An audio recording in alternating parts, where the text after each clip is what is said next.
we talk all the time about how one of the really fun things at Carolina is that folks are winning stuff all the time. And for that reason, I think sometimes people do a lot of awesome things that you might not know as much about. Jones, I think Kayla Smith might be one of the most underrated student athletes on campus right now. I'm going to tell you why. Wow. I'm going to tell you why, because I know she probably won't say all these things. Okay. No, you don't want to. Kayla, tell us why people don't appreciate no, please you. Tell us. Please tell us how awesome you are. Go. Okay. She's Carolina's all-time stroke average leader. All-time. I saw that today when I was looking up Kayla's bio. I was like, whoa. See? She has the best single-season stroke average, and she's third also. First and third season. Yeah. She's a multiple-time academic All-ACC. She's multiple-time academic All-America. And most recently, the individual medalist at St. Andrews. Yeah, that's how they do it in Burlington. I rest my case. Kayla, thanks for being here today. Perfect. Thank you so much. Am I right or am I right? You know, I don't love to sing my praises all the time. I like to take the humble approach, but I do enjoy listening to everything you have to say. I will appreciate it, yeah. Kayla gave us a list. She was like, guys, when we get started, if you could mention these things, and then I'll act like it's really cool that you're mentioning it. No, great to be with you. Kayla, tell us about St. Andrews. What an awesome trip. I have to imagine that was, in addition to winning, which was great, but just the trip itself, I have to imagine was awesome. It's surreal. That was my first time actually being overseas and playing links golf. And you won. Maybe you should do it more often, Kate. I know. I think I'm going to try to.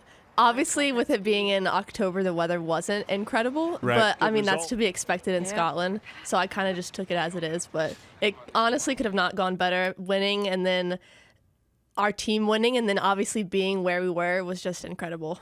Okay, so links golf. So first time ever doing it. How did you even prepare for it? If you've never done it before and you're going out there and you're on the first tee, how do you handle it? Well, hang on a second. For people who don't know, what is links golf? What's the difference? So, in the States, we normally have courses where, the grasses are different. So we'll have, Bent and Bermuda and stuff. But the main difference, I would say, is that links golf is more undulated and a lot more open. And if you get in the bunkers, it's horrendous. Yeah. So the best way to think about it, Adam, fewer trees. Fewer trees, yeah. Is almost no trees. So very little trees, very little water, if any, right? Yeah. And then, but super severe bunkers. Okay. Super severe bunkers, a lot of undulation, and then they have these really thick bushes and wispy grass that, as long as you avoid those, and that was kind of my approach. Yeah, it sounds good to me. To just hit it in the fairway. The rough isn't that bad, just avoid the bunkers. And because, you can essentially hit it wherever you want to, as long as it's not in those bunkers or in the bushes. Get some gorse action. You know what the gorse? Yeah, Adam. the gorse bushes. I do not. So the first time you saw the course was what? Probably Sunday when you walked it? Yeah, so honestly, it kind of felt like a hurricane, I'm not going to lie. Really? It looked really cold in the pictures. It was freezing. I think they had a big storm come through. They honestly shut the courses down, which is unheard of in those places because those courses are able to withstand the end of the world. And I packed for the end of the world. Yeah. I brought so many layers. So we walked it on, I want to say Friday, which was horrendous. The weather was terrible. I wanted to go home, but then I had to remind myself where I was and the incredible opportunity that I had. So we walked it. Wind was howling, rain was slapping you in the face. But no, it was fun. We got to at least see. But it was awesome. We got to at least see what everything looked like where we wanted to potentially play and stuff. But then obviously you're not gonna know what the weather's like when we played it. So when we played the old course, I think it was 30-mile-an-hour winds, rain. Jeez. So it was actually luckily similar to what we walked it in. So you were ready? Yes, sure. But then we actually got to play a practice round on Jubilee, which was what we played the stroke play on. So I at least knew actually how my balls were going to react and stuff on that course. Describe just kind of the atmosphere around golf in Scotland. It's the home of golf, so obviously it's incredible. Yeah. That's where it originated and everything. So I thought the locals were really great, and obviously we got to have a caddy on the old course, so that was really cool. But they actually have the old course like a park on Sunday. Like they'll open it as a park. So the amount of dogs that I saw running around, and I'm like, what? Like this is the most, if not the most famous golf course in the world, and you're having dogs running up on the green. I'm like, what is happening right now? Seems like that could also be a bit of a hazard, letting dogs run around on the course. I had potential issues there. Look, they've got plenty of groundskeepers at them. They're going to make sure that place is pristine. Okay. So what was working for you individually and as the team? I mean, what a terrific win. So what was working for you guys in the event in total? Yeah, I mean, like I said, like the first day, I think I put myself in one bunker, and I was able to get up and down. Like I actually had probably the best lie that you could have possibly gotten out of that bunker. And then I was just able to kind of hit my lines and make some putts and stuff. Like they keep those greens a little bit slower than they do here just because it's got to hold the wind. Sure. So I think basically that, and then the second round, I would say actually both rounds when we had wind into the back nine, and I just kind of had the mentality to just make as many pars as I could because I knew that the rest of the field was not going to be playing it as well. And honestly, like if you could look at our team scores and stuff, that's where we like separated ourselves from the rest of the field, was on that back nine because it played just so tough, so into the wind. So I'd say that, and then obviously I think a bunch of us kind of just didn't let anything kind of get us off our groove. Like I know that's pretty easy if you get yourself in a tough position, you can kind of compound that. So yeah, I think myself and then obviously the team did a good job of that. Kayla just described my golf game, Adam, of get yourself in a tough position, then let that compound on itself until you're ready to quit the game by the end of the round. I'm familiar with that part. Well, as long as we're talking about your golf game, we should go ahead and ask, have you ever made a hole-in-one? No. Okay, let me tell you, Kayla, I almost did one time. Thanks for bringing it up, Kayla. We appreciate you initiating this But conversation. listen. I would rather shoot 64 a million times than make a hole in one. Yeah, in your face, Joe. Yeah, look at that. Kayla knows. Okay, tell us about Finley a little bit. We had Davis Love III in here a couple weeks ago to talk about the redesign. Everybody's talking about how awesome the practice facility is. Tell us from a competitor standpoint how all these changes have made a difference. I mean, it's insane. I don't know if you guys have been able to see a little bit of it, but so we've completely tore down old holes 10 and 11, and we've made that like a range where we can have like chipper hit to any flags that we want to. We've got, I think they wanted to simulate it off of the Grove from Michael Jordan's course. And we've got like a tree in the middle of the range that you can actually do some shot shaping around. We've got some bunkers and you can. That's really cool. Yeah, I mean, you can honestly go out there and move the flags around to make any shot you want. We've got like really cool short game areas, just stuff that you like can't simulate on a regular range that actually like transpires over into like actually playing the course. Yeah. And we've actually got a really cool strokes gained area where we have like greens based off the #1 PGA like distance for that specific distance to the hole. And it's just like incredible. Like you can literally do whatever you want to. Yeah. Man. It's just so different. I mean, it is. That's impressive. I like the shot shaping. I'm going to call it the shot shaping tree. Yeah. I The like shot that. shaping tree. Yeah, I like that.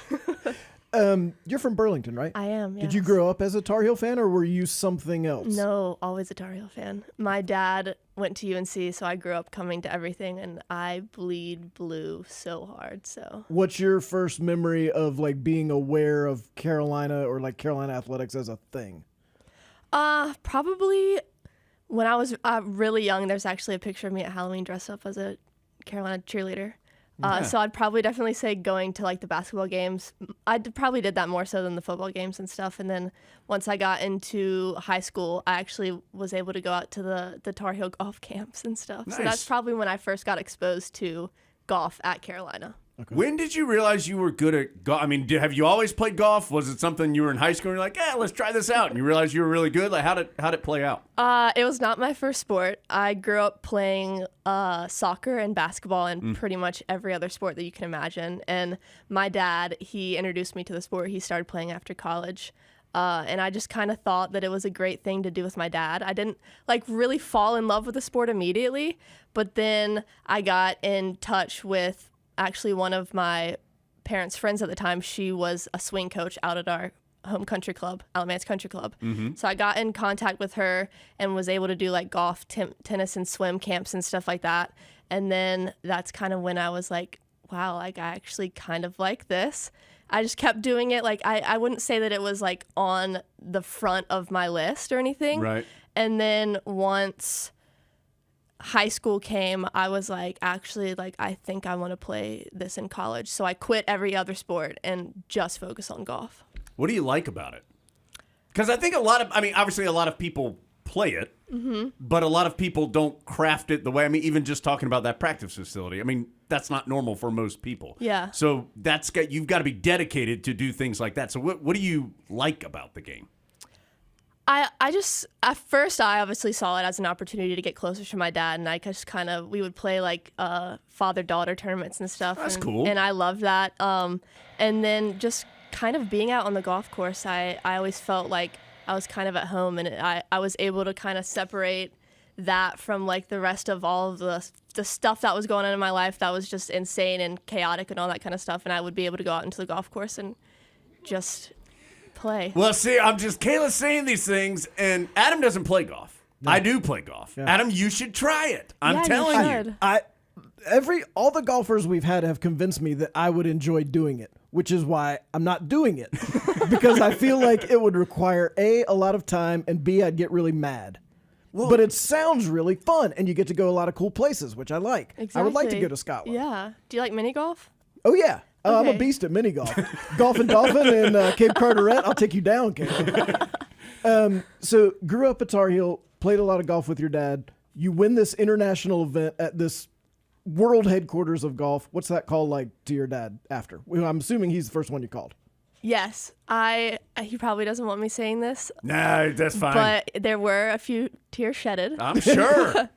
No, it was awesome. Like I FaceTimed him. He was at work and he was just like so ecstatic that I was able to do this. And it was just great for my family to be able to see it. Like obviously being on TV, yeah. The first time I won, they weren't able to see it. So I feel like that's just a completely different thing when they're actually able to like see it in like on television compared to just like watching the stats and stuff. Was it weird being on TV? Like, did you think about the fact you're like, I'm on TV right now? So this is actually the third tournament that has been televised. Okay. So I'm a little used to it, but I also like kind of like the camera. Right, yeah. You're like, oh, dude, like you hit a sweet iron shot and you like give a little extra twirl there when you're done with it. Did you see that? Wait, is your dad good at golf? I was gonna say. Yes, he is. He is. Is it if you two go out and you're playing like one-on-one here? Yeah. Is it competitive? Do you beat him a lot? It is competitive. If you asked me that like 5 years ago, it would have probably been closer. And I'm sorry, Dad, that I'm like kind of bashing on you right now. But I've definitely got him. Well, you've got a shot shaping tree. Yeah. I mean, secretly he's happy about that. Like no, he doesn't. He is. I can tell you, like he doesn't want to admit it, but like he's happy you're better than him. No, he definitely is. I'm not sure I've gotten to that place with my kids. Adam, like, yeah, you're not there yet. Swatting basketball shots. Yeah, they're not old enough. Okay. They'll get there. What's this about the beatboxing? Oh my God. No. Look, if you're gonna put it in your bio, you guys really did your research there. Okay. This is a professional podcast. Yes. While you think about that, I'm just gonna tell you. It also said that Kayla didn't like country music, and I'm just gonna tell you, Adam was on the road with Eric Church all summer long. So okay, that's pretty cool. Be prepared for that. That is. Well, cool. I thought you didn't like country music. Now you're coming around. It's not my favorite. Okay. But I think I have been introduced to some songs that I do like. So I'm not going to say that I hate country music because that's a strong word. Right. Yeah. But it's not one of my top three. Okay. What are some songs that you liked that are kind of changing your perception? I like 7 Summers by Morgan Wallen. Okay. That's pretty good. Have you listened to Eric Church at all? Can I interest you in listening to Eric Church? Yes. Should we call him right now? Yes. Get him on the phone right now. Okay. I mean, we could do that. But don't try to change the subject, Kayla. What's the story with the beatboxing? Because it plainly said that you enjoy beatboxing. Yes. So I don't know. I just kind of remember in high school, I was just watching TV one day and I just got bored. Like I'm the kind of kid that like my legs shaking under the table because I got to be stimulated in some way. And so I just started beatboxing and And I brought it up to. Are you gonna beatbox now? Yeah, you have to. Maybe if I get some water. I think I need some water for that one. Look, Adam's gonna go get you a He's water right serious now. about Look at this. this. Hopefully that fridge isn't locked. Oh, it's open. Yeah, look at this. Oh, You've gotten yourself in trouble now, Yeah, Kayla. I do. Don't hit the. Good job, Adam. You just hit the camera. Everything's fine. Yeah, everything's fine. All right. Do you want us to not look at you? No, I don't care. I just gotta. Okay, I didn't know if you needed to get in like a headspace. No, I haven't done this in a while. This is like being in the room with like Dr. Dre right now. Yeah. I didn't know. Let me All right, get I'm just gonna kick back. Oh, she's gonna put the headphones on. Get Hold ready. on. All right. Now you should be able to hear. You hear okay Yeah, now? I can hear. Okay. Yeah, I can All hear right. it. Oh, okay. All right. The floor is yours. Whoa!